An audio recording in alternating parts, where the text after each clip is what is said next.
Into the church, right? We've learned a little bit about the space that we find ourselves in. And if we understand that this place is where heaven and earth meet, so the dome is telling us that, the icons are telling us that this is the place where heaven and earth meet, then we have to prepare ourselves for what we're about to partake in. When we came into the narthex, Father Tom talked about how this is kind of this in-between point between heaven and earth. We leave behind what we came from, our morning, our day before, whatever it was. We lay aside the cares of life and we come in here. So for us clergy, we take this to kind of another step before we celebrate the Divine Liturgy. And we do a short service called Keros, which again reminds us that the time that we're going into when we go into the liturgy is essentially time outside of time. We're entering into the time of the kingdom of heaven. After we've done the service where we ask God to bless us, to guide us, and to forgive us in preparation for the Divine Liturgy, then we get vested.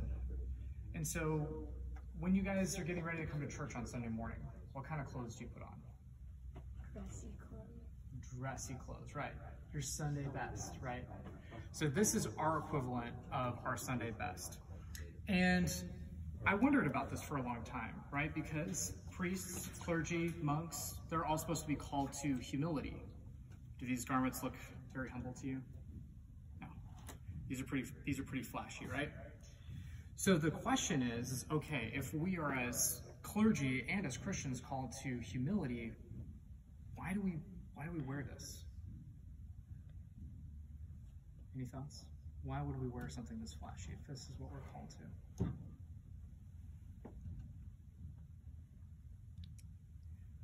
Has to do with the space that we're in, right? So how many senses do we have? 5 senses, right? And what are the senses?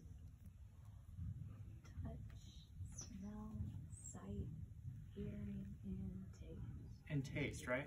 So in church, all those different senses are touched, and God knows that his creation were really visual or tactile. And so when we see these vestments, one of the things that they're supposed to remind us of is the place that we're in. We've entered into the kingdom.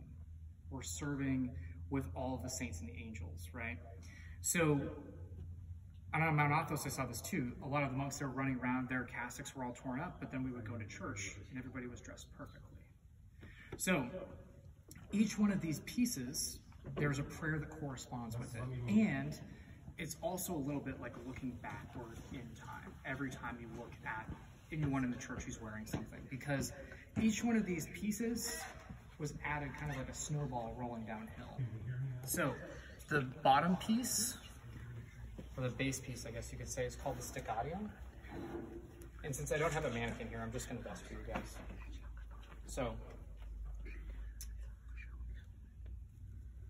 this piece, the Sticharion, this would have been streetwear, essentially, in the ancient church. This is what you would have worn just around town. And over time, it became a lot more decorated and elaborate. So when we put on each one of these pieces of garment, we do a prayer that corresponds with it. Some of these prayers, they have connections to the Psalms. Some of them have connections to the New Testament, but there's always a scriptural connection. So, Grace, can I ask you to read this first prayer? This one right here. My soul shall rejoice in the Lord, for he has clothed me with the garment of righteousness and has covered me with the robe of gladness. He has crowned me as a bridegroom and has adorned me as a bride with jewels, and he always, now and forever, into the age of ages. Amen. Perfect, thank you. So, it's really celebratory, the prayer. And every rank in the clergy wears a Sticharion. A deacon wears a Sticharion, although his looks pretty different. The bishop wears a Sticharion, and the priest wears a Sticharion. It's common to all of us. So, we tie this up here. And so then there's another piece after this, which is called the Epitrachilion. And this is the defining symbol of my priesthood. So when you're looking at somebody who's ordained, you'll notice that each one of them, they have kind of a variation on this scarf, you could almost say, or belt.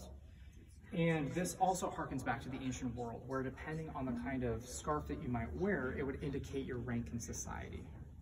So this also is basically the stitched together deacon's orarion, which is what the deacon holds every time they come out and they do petitions, right?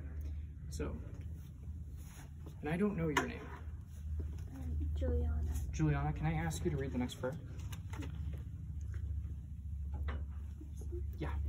Blessed is God who pours out his grace upon his priests, as myrrh upon the head that ran down the beard of Aaron, which ran down to the hem of his garment.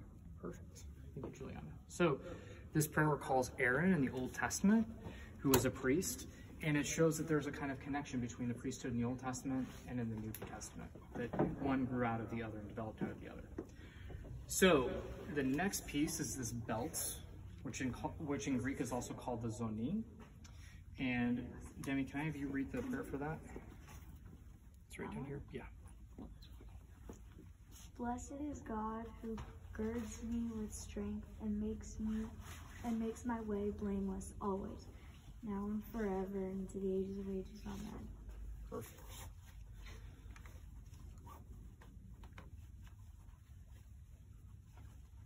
Okay.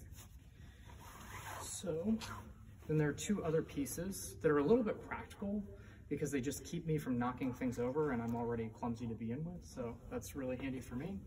But they're the cuffs. And so Grace, can I have you read the prayers for each one of these cuffs? It's this one, your right hand, and then your hands of American fashion. Your right hand, O Lord, is glorious in strength. Your right hand, O Lord, has crushed the enemies. In the fullness of your glory, you have shattered the adversaries. Okay. And then the next one? Yeah. Your hands have made me, and you have fashioned me. Grant your understanding that I shall learn from your commandments. Right. So I love both of these prayers. One, because they remind me of God's power and his strength, but the other one I think is really important, which is that God created us. And so if God is our creator, then we also have to do works that will glorify him as we try and mimic him. So that's a great thing to keep in mind with your hands, kind of simply put. All right, so the final piece is called the phelonion.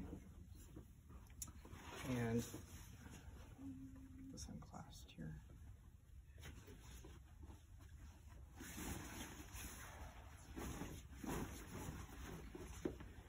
And so there's another piece here that I do not yet have the blessing to wear. This is called the epigonation. And I'll read this prayer for you guys. So, gird your sword upon your thigh, O mighty one, and in your splendor and beauty string your bow. Prosper and reign because of truth, meekness, and righteousness. Your right hand shall lead you wondrously always, now and ever, to the ages of ages. Amen. So the symbolism here is kind of to recall a sword. This hangs it about the level of your knee. And the word in Greek, epigonation, basically means on the knee. And this is given, Father, after someone has been made worthy of it. What is the best way to put this? In the early church, these meant different offices. And the epigonation was meant to be that you were the treasurer of the church. And that's also symbolic of the sack that the apostles carried your donations in. So it's rested on the knee. Now it's a symbolic of having served the church for a while, and sometimes if you've been made a spiritual father, in other words, so you can hear confessions. It depends on the bishop and how they interpret it. Thank you, Father. And Demi, can I ask you to read the last prayer for the phelonion? Mm-hmm. It's right here. I'm going to just try and tie this really quick. Your priests, O Lord, shall clothe themselves with righteousness, and your saints shall rejoice with joy, always, now, and forever, and to the ages of ages. Amen. Thank you. So, again, kind of a personal level too, but this idea of being clothed with righteousness, it's not just merely how this looks, right? It's not merely the beauty of what the vestments hold, but it is that as a priest, as a clergyman, what you're called to do is to be righteous. And that's why the saints rejoice, not just because we have beautiful things visually that surround us, but that our actions, that our words, that everything that we should do should be righteous and beautiful in their eyes. There's one last piece to this, which isn't connected to vesting necessarily, but it's a prayer of washing your hands. If you're here and you see the bishop serve, he will also wash his hands a few times during the service. And I'll read that for you just really quick. I shall wash my hands in innocence, O Lord, and I shall serve before your altar. I shall listen to the voice of your praise and declare all your wonders. Lord, I have loved the beauty of your house, the place where your glory abides. Do not destroy my soul with sinners, nor my life with men of blood, in whose hands are transgressions. Their right hand is full of bribes. So again, thinking about like what were we praying for our hands to do properly, right? But as for me, I have walked in innocence. Redeem me, O Lord, and have mercy on me. My foot is set upon the straight path. In the assemblies, O Lord, I shall bless you. So this final reminder, again, as you're going about to do your work, that in the assemblies of the Lord, as all the people gathered here in the church, that you're being called to bless the Lord as well. And one final point too about the Petrachili I forgot to point out, because this one looks a little bit different than maybe a more traditional style. So there are all these tassels down here. You know what these tassels represent? Any ideas? The community. What's that? Community. The community, that's right.